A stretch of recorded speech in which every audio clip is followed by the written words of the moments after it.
आदाब।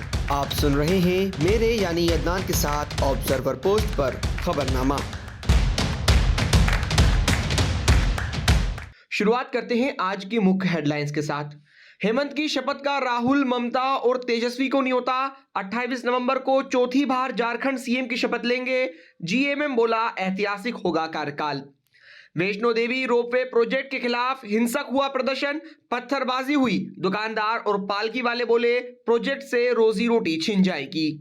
संविधान की प्रस्तावना से धर्मनिरपेक्ष समाजवादी शब्द हटाने की मांग खारिज। सुप्रीम कोर्ट ने कहा यह संविधान के बुनियादी ढांचे का हिस्सा। संभल हिंसा पर असदुद्दीन ओवैसी ने दी प्रतिक्रिया, बोले यह फायरिंग नहीं बल्कि मर्डर है। डीयू छात्र संघ चुनाव के नतीजे जारी। एनएसयूआई के रौनक खत्री बने प्रेसिडेंट, एबीवीपी के भानु प्रताप वाइस प्रेसिडेंट। तेलंगाना ने अडानी का 100 करोड़ डोनेशन ठुकराया। यंग इंडिया स्किल यूनिवर्सिटी के लिए ऑफर किया था, सीएम बोले इससे छवि को नुकसान होता।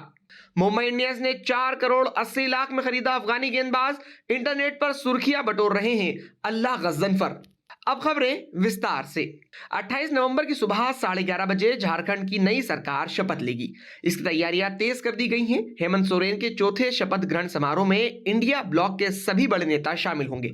जेएमएम प्रवक्ता मनोज पांडे ने कहा राहुल गांधी, ममता बनर्जी, तेजस्वी यादव, दीपशंकर भट्टाचार्य सहित बड़े नेताओं के शामिल होने की उम्मीद है। सबको न्योता दिया गया है। समारोह रांची के मोहराबादी मैदान में होगा। खबर है कि हेमंत सोरेन के साथ 10 से 11 मंत्री शपथ ले सकते हैं। इंडिया ने नए मंत्रिमंडल के लिए 5-1 का फॉर्मूला तय किया है, यानी 5 विधायक पर 1 मंत्री। इस तरह जेएमएम से 6, कांग्रेस से 4 और आरजेडी से 1 मंत्री शपथ लेंगे।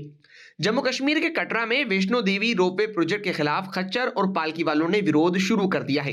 पुलिस ने सोमवार को प्रदर्शनकारियों को रोकने की कोशिश की तो भीड़ ने पत्थरबाजी शुरू कर दी। हिंसक प्रदर्शन में कुछ लोगों के घायल होने की खबर है।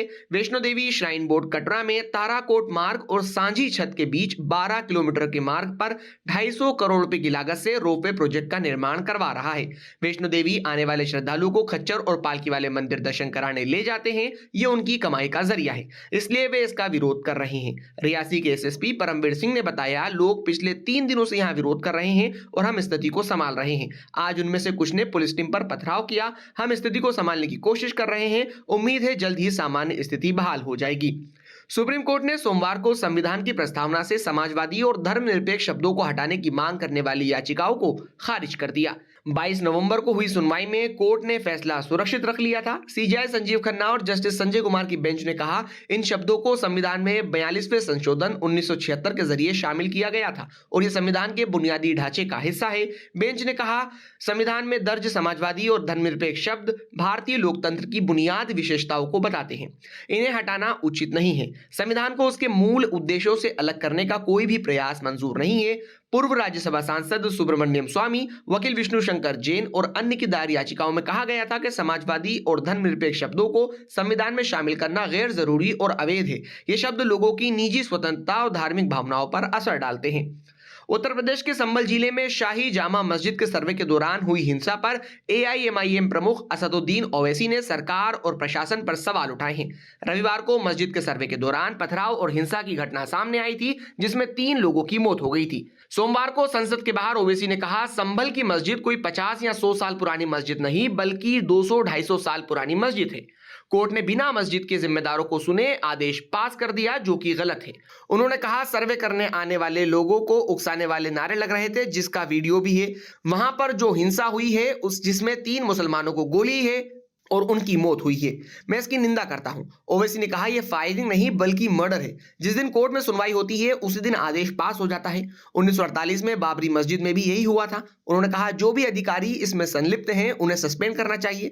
एक हाईकोर्ट के मौजूदा जज से इसकी जांच करवाई जानी चाहिए। यह सरासर गलत है। संभल में जुल्म हो रहा है। दिल्ली यूनिवर्सिटी स्टूडेंट यूनियन यानी डीयूएसयू इलेक्शन के नतीजे आ गए हैं। प्रेसिडेंट पद पर एनएसयूआई की रौनक खत्री ने जीत हासिल की है, जबकि वाइस प्रेसिडेंट पद पर एबीवीपी के भानु प्रताप ने जीत हासिल की है। सेक्रेटरी पोस्ट पर एबीवीपी के मित्रविंदा कर्णवाल और ज्वाइंट सेक्रेटरी पद पर एनएसयूआई के लोकेश चौधरी ने जीत हासिल की। डीयूएसयू में पिछले 7 सालों से एबीवीपी ही प्रेसिडेंट पद पर काबिज थी। दोनों स्टूडेंट फ्रंट ने डीयूएसयू 2024 चुनाव में 2-2 पद जीते।